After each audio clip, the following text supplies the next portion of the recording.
What a weird piece of the puzzle. The original game had a good ending, didn't it? How did you feel when you saw it? To be told by someone as doomed as I was that everything would be okay and that everyone loves you. Did you feel good? Did you feel like you won? Do you think you did good or do good? I wonder how the main character, whose body and thoughts you burrowed yourself into, felt at the end. Did he realize what Sarah was saying? Did he realize his depressed best friend was now going to carry the burden of the entire universe on her shoulders? Did he realize his actions weren't his? That none of what had or could have happened had ever been up to him? Without your existence, would this even be justifiable? What do you think? Would he have ever been, or would he have even been born? Honestly, I'm starting to feel a bit insulted just thinking about all this. We all love you. Gross. Let's be real. The only reason you spend time with those girls is sheer curiosity. The same curiosity that drives any visual novel player. You wanted to see all the scenes, to see the different endings, be the cool CGs. Or, better yet, you didn't even get the good ending the first time around. You just did it later because you found out about it on YouTube. How noble of you. You've gone and raised 3 little puppies just for yourself. Sayori must be happy. She asked you to visit. Did you? Of course not. There's nothing to see. Not even the writer bothered with what came after. You got what you wanted. It's fine. Sure, all was right with the world without Big Bad Monica. Well, I mean, if you want to get real technical about it, you still delete the script either way. We'll go to the middle card, because the middle card has emerged. 7 of Cups.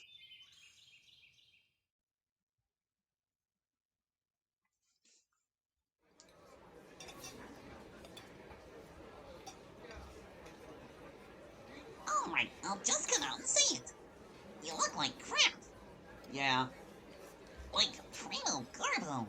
Yeah. I don't know what's going on with you, but I'll be honest, it wasn't cool. You went radio silent for an entire week. No texts, no calls, nothing. We thought something happened. We couldn't even get into the club room. You had the only freaking key. Yeah. She never actually said it, but Yuri's pretty upset too. And you better believe I don't blame her. Yeah. You're making it really hard to dig into if you keep looking at me like that. It's starting to make me feel bad here. Jeez. You know, whatever's going on, we are here for you, alright? But that's not gonna work if you just ghost us. It's... Honestly, even if I tried explaining it, you wouldn't believe me. How about you try first? I think I traveled through time. Ah, Told you. definitely not what I expected, I'll give you that. You couldn't reach me because I wasn't anywhere. One moment, I was in one place, and somehow, at some point, without even realizing, I was a whole week in the future. I almost didn't notice. I guess everything looked the same. Like, I was in the classroom, the clock on the wall showed the same time, Yuri was standing just outside, like she was before I went in. I didn't even... She looked so surprised to see me. No wonder. This isn't... You're not trying to prank me or something. This isn't one of your games. No, Okay, I'm sorry. I know I'm not making much sense. There was a woman, a girl. She goes to school with us. She's the one who sent me forward in time. I think she was trying to mess with me. She was probably the one to lock up the club room in the meantime. I didn't think she was the real deal, but I can't explain this any other way. Hey, okay, I'm gonna say something that's gonna sound maybe a bit, I don't know, bad to you. But I swear my intentions are good, alright? Do you think, do you want, maybe you should see a doctor about some of this stuff? Ugh, that came out so bad. No, I understand what you're, saying. But this is true. It happened. I'm not crazy. I'm still me, for God's sake. Be reasonable. You think someone just loses their mind in, what, a week? Come on. What, next you're gonna tell me I've been showing signs all this time? That I've been crazy from the get-go, a schizophrenic ready to burst? Maybe you're all just figments of my imagination, too. Maybe there is no literature club. Maybe not even Sayori was ever real. Okay, let's just calm down. Look, after what happened with her, I get it. I've been a little bit down. Maybe I should have talked about it. Maybe I should have opened up. But I can still make it right, you know. It can still be okay. That's what I'm being offered here. If she can move me forwards, she can move me backwards too, right? You said it yourself, didn't you? About fixing our mistakes? I can do it. I can help Sayori. I'm sorry, I don't know who that is. Hmm.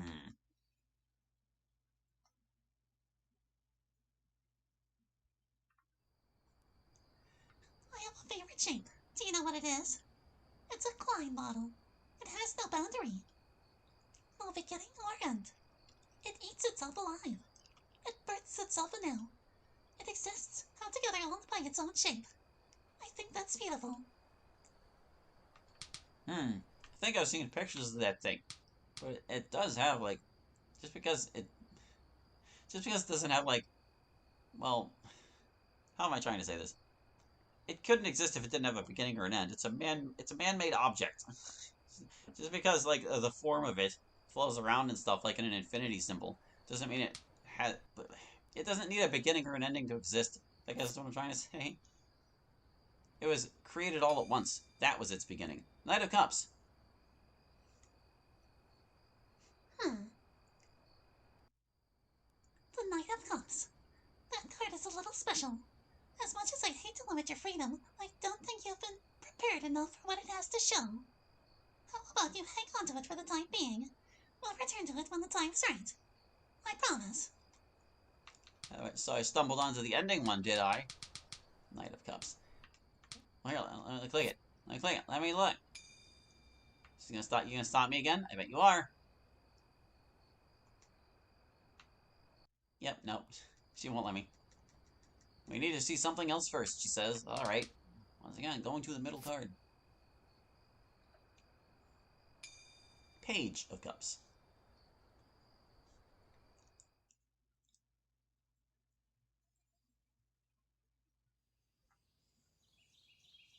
A month after it all happened, the club disbanded.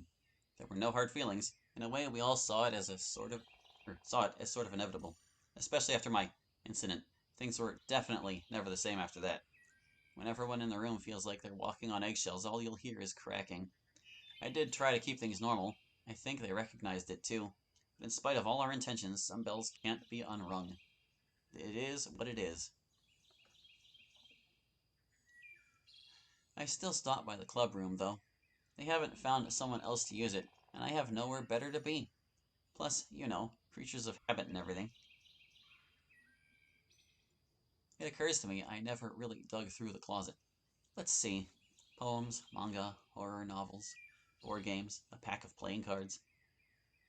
Oh, what's this?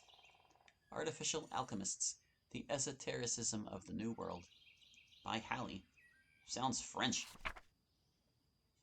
There's a handwritten note on the first page. Muse property, meaning property of the Literature Club. Do not take without permission. Ha. Well, seeing as how there's no more Literature Club, I guess it's nobody's property.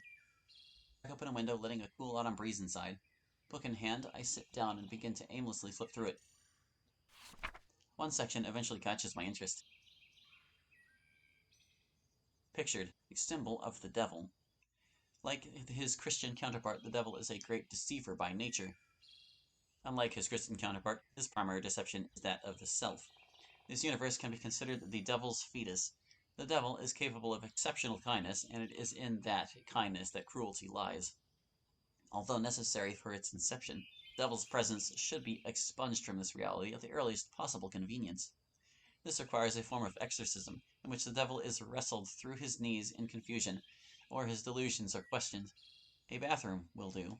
All you need is a good lure. I look up at the sound of the door.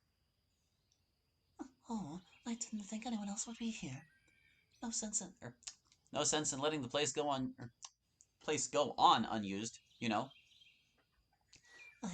Yes, I suppose not. Well, sorry to disturb. I'll take my leave then. Hey, all good. Plenty of space for both of us. I, that is, I appreciate the fact that we didn't exactly talk properly, or at all. Makes sense. Things were awkward. I know Natsuki talked to you, but from what she told me, I didn't know what to do. I didn't know what to say without sounding in a way I know I wouldn't want to be spoken to. But it still wasn't right of me, regardless of how I felt. I apologize. Hey, nothing to apologize for. I mean, I don't know if I would have acted any differently in your place. Anyone else would have at least tried, like Natsuki did. If you want, we could talk. Nah, maybe later if you want. Now I'm kind of in a reading mood. Want to read something together? We left behind a ton of stuff in the closet. I'd really like that.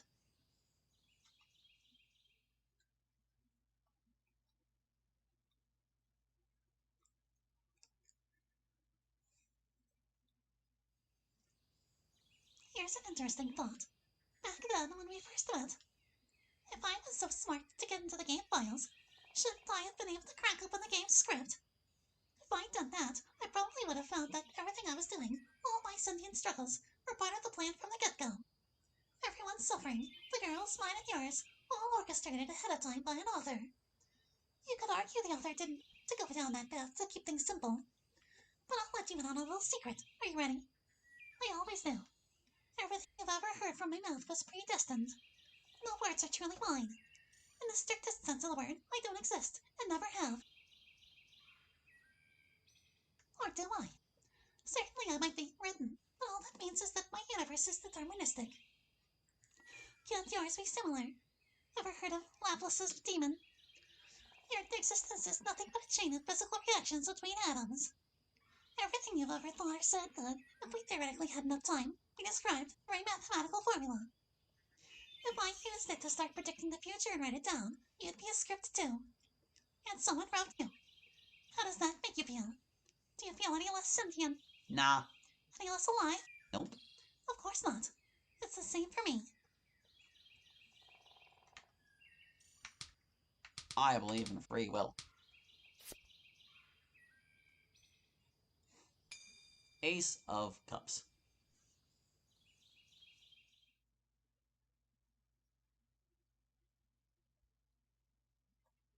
Huh?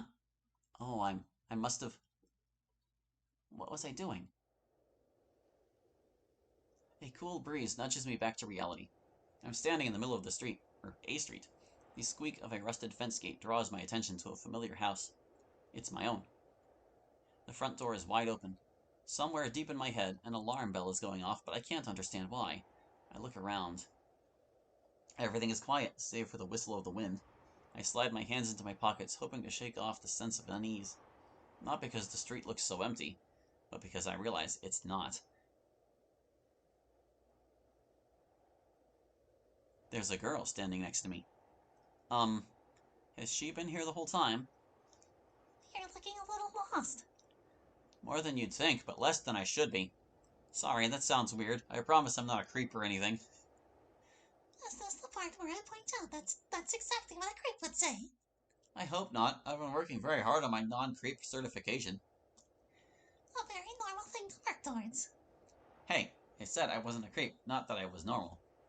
And what's the abnormal reason you're standing out here with that hopeless look on your face? Contemplating About? why I'm standing out here. Oh, you're that type of guy, are you? My house lingers in corner of my eye. The corner of my eye? That inner alarm bell is still going off. There's something I have to do, but I can't remember. We go to school together, right? Ah, is it the uniform? Not quite. I've actually seen you around. You're Monica, aren't you? My reputation precedes me. In a sense. She comes from a well-off family. She's beautiful. She's at the top of her class. Certainly noteworthy. But in a school as large as ours, that's not why people actually take note. I guess you know then, but I'm not exactly normal myself. Ah, it's true then. You're a witch. Hmm, is that what is that was I am? It's what everyone else seems to think, at least. Some say she can read your mind. Others say that she can tell the future. I even heard she can teleport. Even the few people whose opinions I respect seem to agree. She's the girl who can do the impossible. Well, No, me. Well, I doubt you eat children or fly on brooms, but every rumor has a grain of truth in it, I'm sure. oh, is there a grain of truth in what they say about you, then? Did the president of the school's literature club really come to this town naked and without any memories? Sounds ridiculous. But not wrong. It's wrong. My, my. You really are that type of guy, aren't you? I think you're a little bit too close. Well, it was certainly nice to meet you, Prez. Try not to be too absent-minded. Every moment is precious. She's gone. I run my fingers through my hair. My head doesn't feel as light anymore, but my body feels all the heavier. I sigh, leaning against the fence. I guess the witch put a curse on me, huh? I stumble my way back into the house. The alarm bell is still ringing.